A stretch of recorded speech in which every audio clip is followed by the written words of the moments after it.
As this is the season for reflection and rebirth, we thought this would be a good time to bring you the story of people who saw the light. Scientists who were once animal experimenters who realized the cruelty in what they were doing and simply stopped for the sake of the animals. And then they joined PETA. They are the scientists featured in the documentary Test Subjects. Watch it from the link in the show notes. But first, listen to one of the scientists, Dr. Frances Cheng, describe her transformation. My conversation with Dr. Cheng on this springtime reprise of the PETA podcast.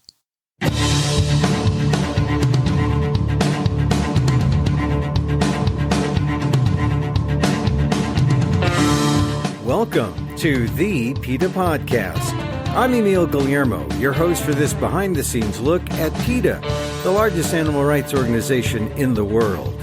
Here we talk to the key players at PETA and the movement and ask them about how animal rights change their lives and how they stay motivated to make the world a better place for the animals. On today's episode, a new documentary by PETA on 3 vivisectors who crossed over to the truth to save the animals. Dr. Frances Cheng still laments what she did to her test subjects. So there comes a choice, like, should I stay, should I leave? And like I talk about in the film, like, I don't know if I made the right decision, but I chose to stay. And I continued to kill for like a good 3 years, knowing that it's wrong. Still feel for what you did to those animals. Yeah. That's the short answer, yes. I think it's really hard to erase those memories. And I also think that just the act of killing and torturing is it leaves a scar on you. Dr. Frances Cheng, who along with Dr. Emily Trunnell and Dr. Amy Klippinger are all scientists featured in the new PETA documentary Test Subjects. Check out our story notes for links to the documentary. Cheng talks about how she came from Taiwan to the U.S. to be a biologist, but then learned how most of her experiments on animals had little relevance to people. So then why was she torturing animals? Her recognition of that is outlined in an emotional journey that haunts her to this day. When thinking about it, Cheng is often moved to tears, as you'll hear in my conversation with her on the PETA podcast. So, Frances, we're looking at the film, and what did you think about the overall project? Are you pleased with how it came out? Yeah, absolutely. I think it was the perfect length, perfect editing, and perfect storytelling. It's the whole package. I was really happy about how it turned out. I was a little nervous before I saw the final cut because I wasn't sure that how it's going to be portrayed. But I think it came out really well. And you were crying. I know when we were talking off, before, you said you were a little embarrassed. Why do you think, or why do you say that? Well, I guess it comes down to how like the society taught us just not to show our emotion most of the time, especially if you work in the science field. You know how they always talk about you have to have this emotional maturity. There shouldn't be, so sympathize with animals and their suffering and all that. You shouldn't cry when you see animal suffering is basically what they're trying to teach you. So I guess I still have a little of that mindset, but I shouldn't be, like it is what it is. I should have those emotions that are true to me, and I'm glad that I get the chance to get it out there and show people how it really is. Do you really think that was what they were doing when you were going through school? That they were all throughout school, from the elementary, secondary, higher education, in science education, do you think that was really one of their main purposes, to sort of detach and not feel the empathy that you're feeling? I wouldn't say it's a purpose. I would say that's a requirement. Because if you're so emotional about the process, you wouldn't be able to do it. So they sort of just numbed you through the process, and they started with the species that you're more likely to be detached from. So like, earthworms, fish and shrimps, and then they move it way up to like, vertebrates. Mhm. So I think it's a process of desensitization, and it's something that if you're not comfortable doing it, you wouldn't be in the field. Yeah. So I would say that that's a requirement, basically. Yeah, but you're saying that it's this inculcation of desensitization. It is. I mean, it's really ironic, and in one way, like, in one way, you should care because ultimately you're trying to treat an illness. You should have sympathy for that, but at the same time, because the system uses animals, and to be able to do that, you have to be able to be desensitized. Yeah, it's a weird situation that a scientist has to be in. I mean, if a scientist is using animals, that is. Well, you found this disconnect early on. I mean, you grew up in what part of Asia? Taiwan. You grew up in Taiwan, and there's a real sort of touching moment where you talk about how you felt like it was a calling, that you found that dissection was your talent almost. Yeah, I sounded gross, I know. Well, it's not gross. It's just that, some people say, oh, well, I picked up the violin and I started playing a sonata, like from memory almost instantly, or I started playing the piano. I've never heard anyone say I had a gift for dissection. I was good with my hands, is what it is. It can be used in many different traits, but like dissection is what I was doing at the moment. But I was successfully desensitized. Yeah. Up to the point where I found out that actually doesn't help nobody. Yeah. Well, what's funny is, like I said, I've never heard anyone say, I have a gift for dissection, and there you were, and you're a little kid well, you graduated from college in Taiwan, right? Mm-hmm. And then you felt it was your calling to come clear across the world to the United States to pursue your PhD. Tell me about that big step. How big a step was that? It's a huge step, like 12 hours time difference step. Literally, like Taiwan and United States, like across, it's the opposite point on the globe. So yeah, it's the longest distance that you can have. Yeah. It's a big change, no doubt. But I didn't think much of it because a lot of my friends and all my three sisters, they all came to the United States to get their advanced degrees. So it's sort of like normal where I'm from. Yeah, but it's just I found my calling actually when I was in middle school. So I started my training pretty early, and I knew that. Well, I knew that's what I was doing. That I wanted to do then. So I went to college with the mindset of getting a PhD. So I jumped the master degree and then went from bachelor's degree straight to PhD. Yeah.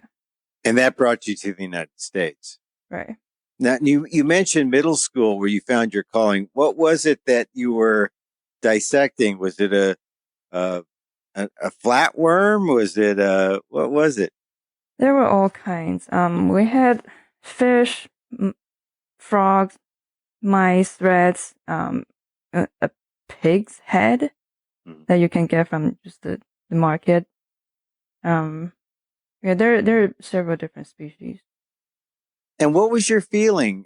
You were disconnected at that point. I was right? totally disconnected. I didn't feel a thing. I was just really happy. Oh, like this is neat. It's cool. Like I'm one of the cool kids that get to do this. It's gross, but yeah, that's how I felt back then. And then how do you think the animals felt to be in a position so you could dissect them? Did you ever think about them? So that's the tricky part because the teachers will prepare the animals for you, so the animals will come to you already anesthetized, so they don't have any motion or like reactions to anything. So you don't think about that aspect because you're not the one to put them to sleep. Yeah, so that's how they trick you. Yeah. They tricked you. Did you? I mean, now you look if I back. was the one who put the drugs to put them to sleep, then I perhaps will think differently. Yeah. So now, in retrospect, you see it as a trick. But back then, you just said, "I'm smart, Francis. I want to be a PhD by the time I'm 25, and I need to get going with my work." Right? Yeah. Yeah. So you come clear across country. You're now here. What was it that got you that said, "Hey, something's wrong here"? So I was in the middle of my project, and I had a hard time to make the animals present the same symptoms as humans do. And specifically, we were feeding rats saturated high-fat diet, and we were trying to see if they would do better or worse when they had a heart attack when they're on this diet. So you know how like humans, when you have a heart attack and you continue on this high-fat saturated fat diet, the heart failure will progress worse. But in our rat model, it was the opposite. Well, wait a minute. Wait a minute. You gave a high-fat diet to the rats. Yeah. And the rats didn't get worse like for humans. They got better? Yeah, compared to normal chow. So they're normal laboratory diet. Well, wait a minute. That's the perfect test for the high-fat meat industry.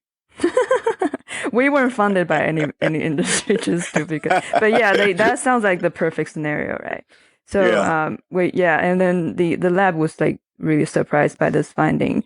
But so when there's a surprise interesting finding, they get distracted and they would just like go down to try to find the details of the mechanism of what contributing to that phenomenon. They didn't take a step back and think, okay, why is this different from humans?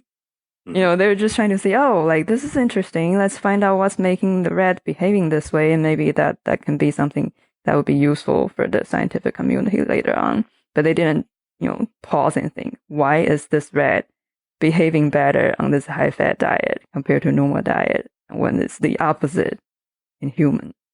Yeah. And I didn't think of it either until the point when my paper was about to be published and it's going through the review round, and one of the reviewers say, well, it's well known that the rodents, they don't have this particular protein that change the bad cholesterol to good cholesterol, or like shuffling in between the cholesterols. So it's known that rodents can function pretty well on high-fat diet. Like, so is your finding only applicable to your rats, not humans? It's only until that point that I started to look into the problem. So, in other words, they knew that missing protein was there and that the rats would feel better with the high-fat diet. They kind of knew that, so it wasn't a real breakthrough. But you noticed that there was a problem when you couldn't replicate it in the mice. So like, I didn't know that issue, and my advisor didn't know it either. So like, we were in the cardiac field. Like the people who knew this phenomenon are more in the nutrition field. It's like the science is like so segregated. Like the many different disciplines. It's not necessarily like the facts are known to everybody. Like you only know it if you look for it, if you study that field. So I didn't know that rats and mice don't have this cholesterol ester transfer protein that would make good cholesterol turn to bad cholesterol when you eat high-fat diet. But when you realize that, then did you then think about the uselessness in subjecting the rats that you were testing to all the things that you had to subject them to? Exactly. Yeah, it was like just like a aha moment, like, wow, this is why they behave so differently from humans. They don't even have this protein, that humans do. And why we're using rats and mice. Yeah, it's like the difference is like night and day. Like before I found out about the truth about animal testing, I didn't feel a thing, like I said. But after that point, it's like, I feel everything is like times 10. Yeah. Is that why you cried? Mm-hmm. It's sort of like, like when you went from like eating meat to vegan, you can no longer see that meat to be just a meat. Does that make sense? You see a piece of meat on a plate, you see the animal. It's sort of like that for me with animal testing. And then when you realized that, what did that make you think about all the things that you'd done previously in the name of science? Or what did it make you think about just the whole endeavor that you were going through, testing on animals and trying to come up with conclusions that didn't really make any sense because they weren't you couldn't correlate what you found with the rats to humans. Mm-hmm. Well, I was angry at first because I feel like I've been lied to in my whole life by so many people for so many years. And I spent a lot of money and I flew across the globe to be away from my family, my friends, and to pursue this thing that turned out to be fake. So yeah, angry, very angry at first, but then I soon realized that all those people who were lying to me, they weren't really lying. They believed it themselves that animal testing is the way to go.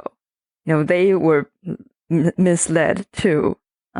Just the system taught them that way, and then they taught me this way. And then I just felt this profound sadness, like hopelessness, even. Like, how do we change this? How do we turn this around? If everybody in this is just, so blind to the truth. So profound sadness. And that's why you cry. Mm-hmm. Do you ever get to that point where you think about all the things that you did and that emotional feeling comes out? Yeah, every time I talk about every time I talk about my story, it's the same feeling. That I just can't help it. Like I'm trying not to cry right now. It's almost becoming like a muscle memory now. Every time I talk about it, I cry. And when yeah, sorry. That's all right. And when you think back to what your teachers and all your mentors and advisors were saying, you use the term misled, but were you being misled or were you being, in a way, brainwashed?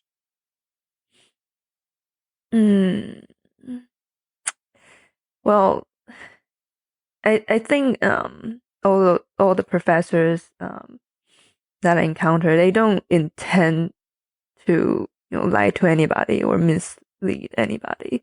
It's just that they are also a believer of animal testing, and that's what they teach. You can use whatever term that you think is appropriate, but I think they don't have any ill intention when they try to promote animal testing. Like, they really do believe that is the way to go. Yet they believe, they're believers. Okay, maybe they're not brainwashers, but they're believers. But their actions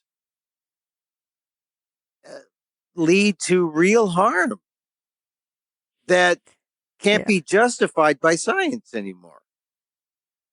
They don't see that part.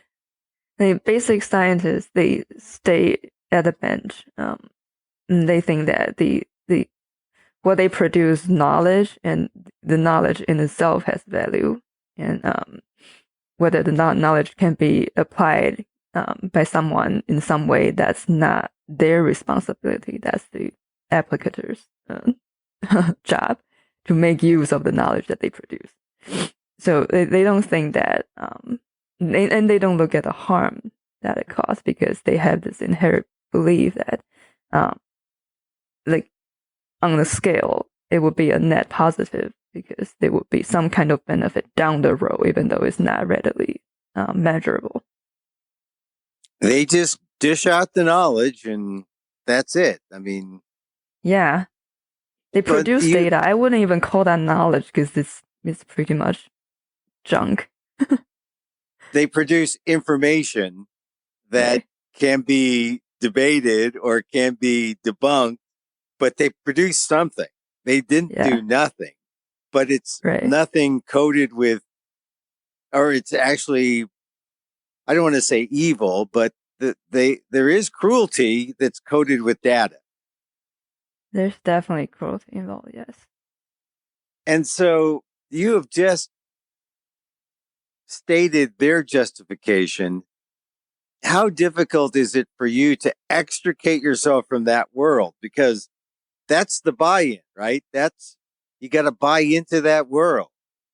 And now that you've seen the light, I don't know if the light is, you've just seen the creature or the being that you're testing on for what it is, which is a living being. How do you extricate yourself and say, I'm a different Dr. Francis now? Well, it was just a really hard situation to be in, because when I realized the truth, I was just in the middle. I was nowhere near done with my PhD. I was in the middle of it. So there comes a choice, like, should I stay? Should I leave? And like I talk about in the film, like, I don't know if I made the right decision, but I chose to stay. And I continued to kill for like a good 3 years, knowing that it is wrong. Sorry, you're gonna have to edit a lot of this out, because I just had to pause to collect myself. No, the point is, I guess it's clear to everyone who's listening that you still feel for what you did. You still feel for what you did to those animals. Yeah. That's a short answer, yes. I think it's really hard to erase those memories. And I also think that just the act of killing and torturing is it leaves a scar on you.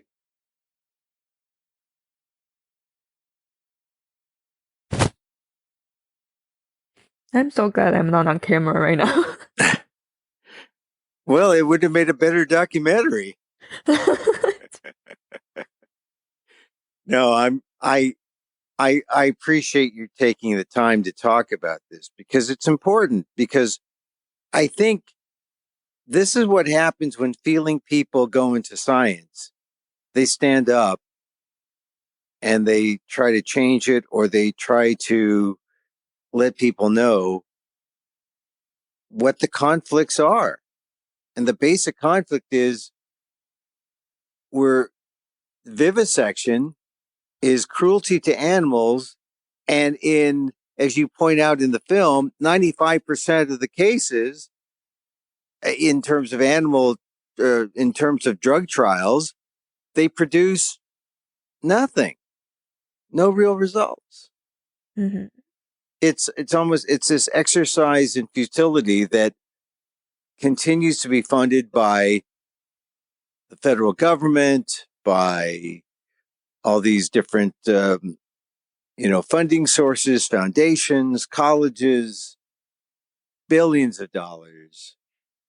Mm-hmm. And it takes someone like a scientist like you, who has seen these beings for what they are, for who they are, to speak out. You have tears of courage, Francis. Thank you.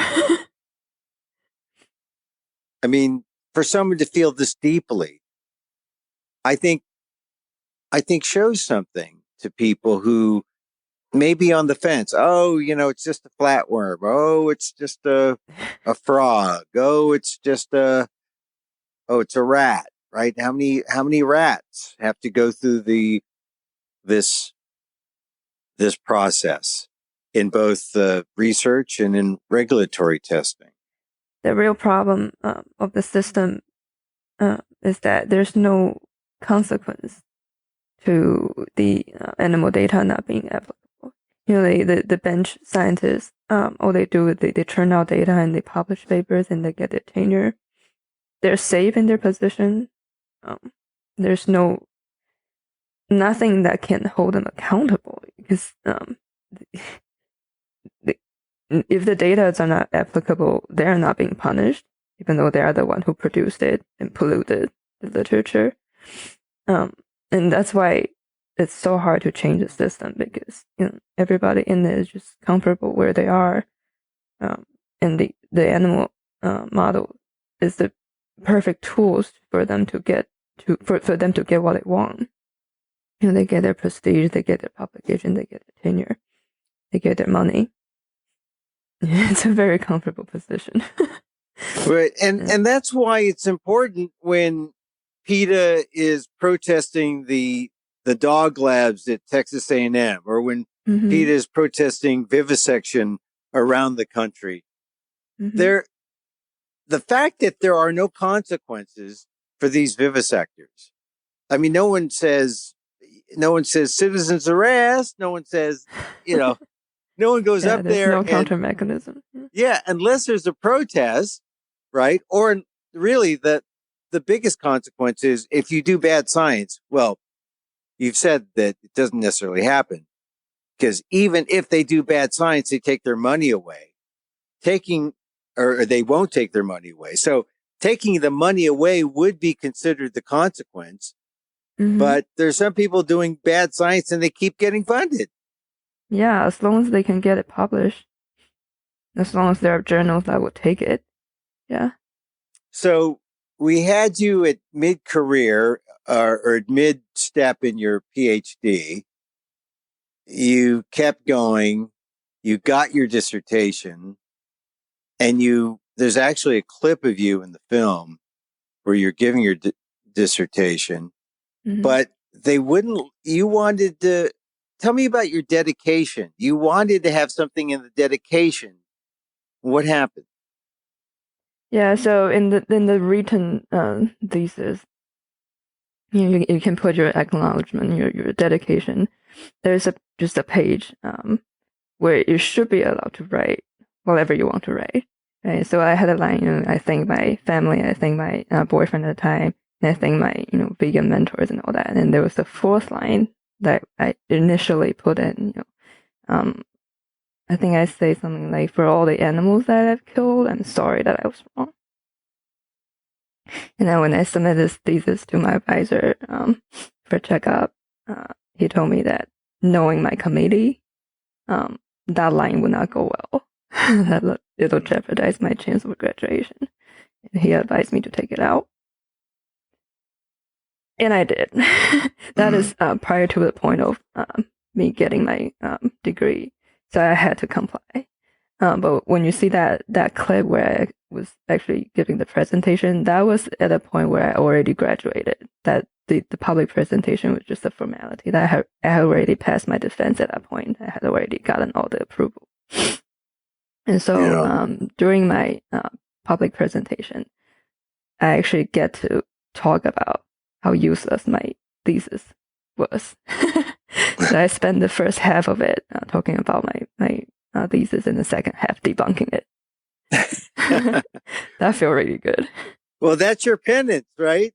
Yeah. Yeah. And what did your colleagues say to that? I was met with silence. They were sort of sit there in shock. And my dean because I had to get his signature on my paperwork afterwards. And when I went there, he's just sort of ashamed, but he said that he understand what I was saying. He agreed that animal data has a huge translatability issue, and but he didn't, he couldn't say anything in the public. He just like privately admitted that is the case, and that he agreed with me. So I got my validation then. Yeah. Yeah, well, you shouldn't be shamed. He should be shamed for being silent and being a coward in the name of science. Yeah, unfortunately, most people are. But that way,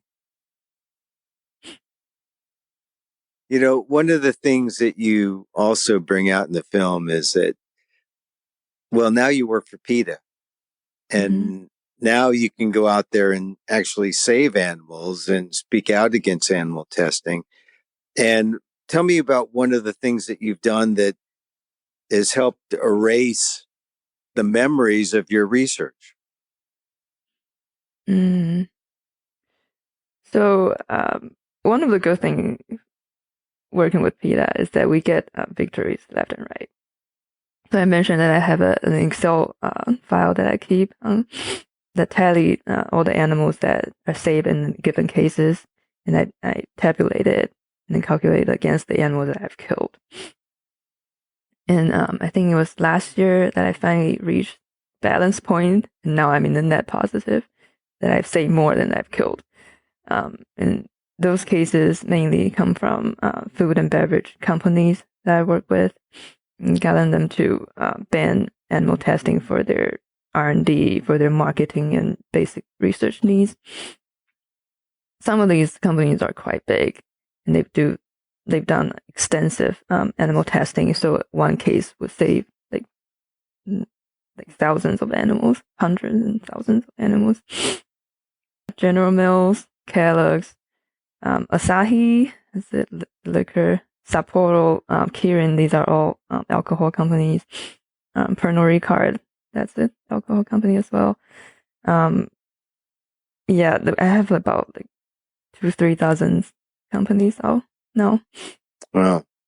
And your Excel sheet, you said you were balanced last year, and now you're in net positive in terms of animals saved. So you look back at all your scientific career in the traditional science and in the debunking of the traditional science. How does it make you feel now that you're net positive in terms of lives saved? It's like a huge weight off my shoulder. Yeah. Yeah. Do you still feel a little guilty about some of those animals in the past? Yeah, still. But it'll get better with more victories and time. I think one of the main reasons that I still feel guilty is that because there's no way for me to know whether those animals that I've sacrificed or that I've tortured and killed, rather, not sacrificed, can understand my decision and whether they will agree to it. There's no way to find out.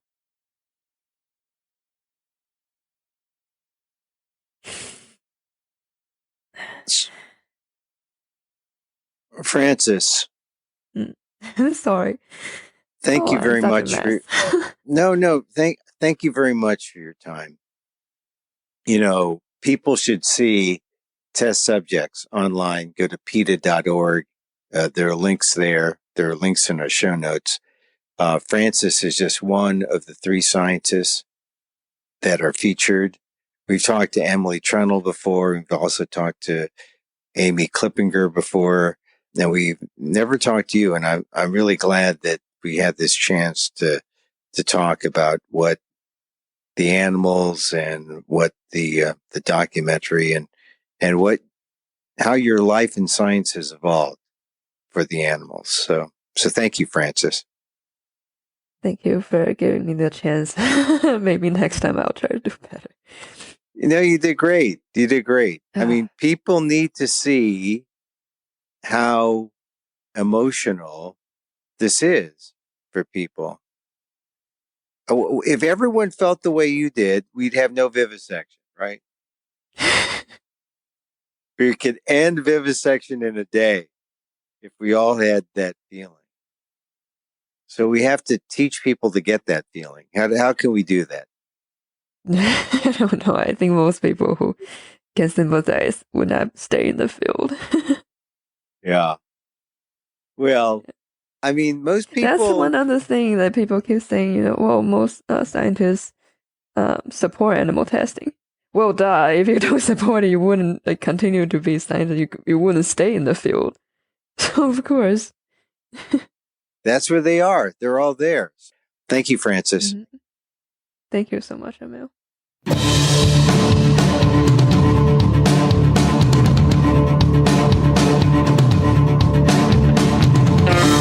Dr. Frances Cheng, one of 3 PETA scientists featured in the short documentary Test Subjects.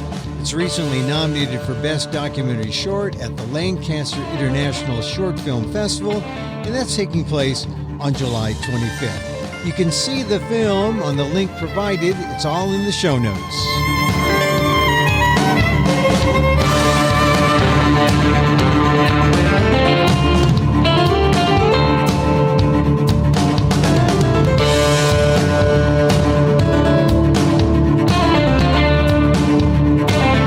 And that's our program. You can contact us at PETA.org. You can find me on Twitter at Emil Amok, that's EMILAMOK, or on ALDEF, the Asian American Legal Defense and Education Fund, that's AALDEF.org/blog, and see more of what I do at AMOK.com.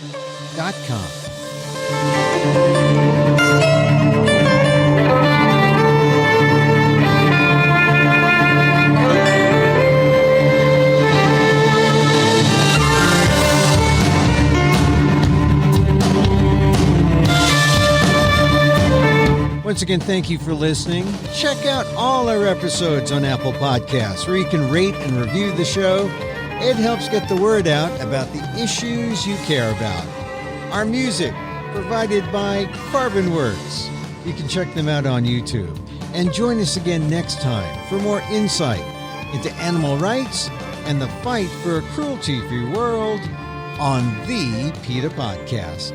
I'm Emil Guillermo.